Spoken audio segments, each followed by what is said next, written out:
This is Jake, and we played pretty similar deck lists today.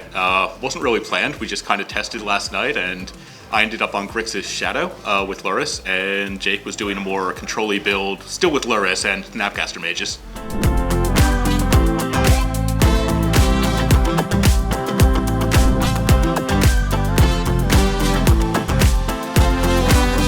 There's almost all the best one-drop creatures, very efficient removal spells and counter spells, and the deck basically just looks to get card advantage over your opponent and then win with those one-drop creatures. The Shadow versions and his version differ a little bit in that his version is more card advantage-y in that he has Snapcaster Mage. Mine can still grind fairly well into the late game, but it can also get a game over pretty quickly with Death Shadow plus something like Dress Down or just getting on board quickly.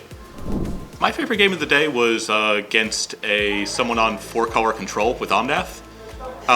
There were no particular moments that really stood out. It was just good interactive Magic. I believe the opponent's name was John Goss, I believe.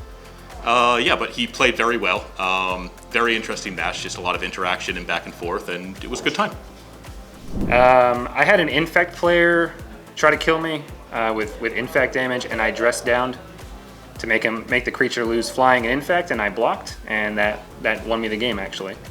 I think that I just chose not to play Shadow today because I played that in another tournament like maybe a few months ago, and I didn't really like it that much, and I kind of anticipated that there'd be a lot of burn here today, even though I didn't play against any burn at all.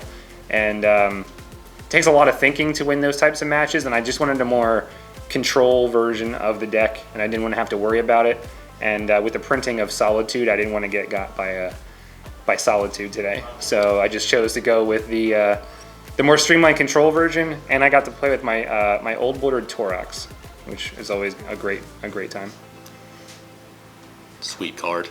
Yeah. Yeah, Solitude is a huge blowout against Death Shadow, especially if you have multiple on board. They get rid of one, you go back up to 13, and there goes the other one.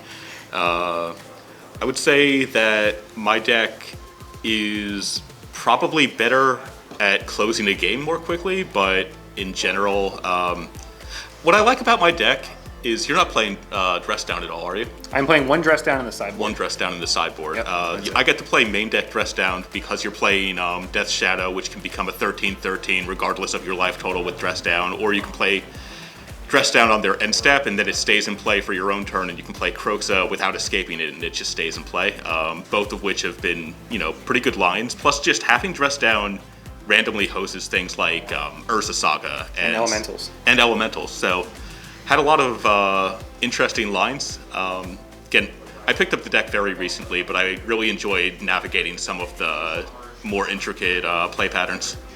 I went up a Snapcaster in testing. I played one, and I liked it every time I drew it, and I think people are saying that right now it's obsolete, but I don't believe that, since there's more one mana removal spells than there ever was, and expressive iteration. And expressive iteration is really good. Flashing back an expressive iteration I've done twice today, and it just it closes the game by not closing the game immediately, and it's really good.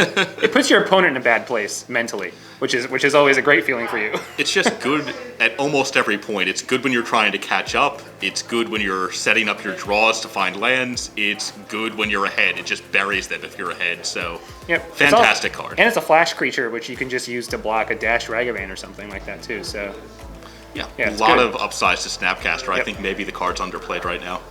I think both Grixis decks have challenges, because one's more of like my deck's probably more of a control-y deck, and his deck is more of a, with playing Death Shadow, you really have to manage your life total efficiently.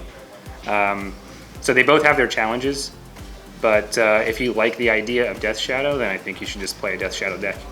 I would say that even though Jake's deck is a bit more control-y, that both decks are reminiscent of...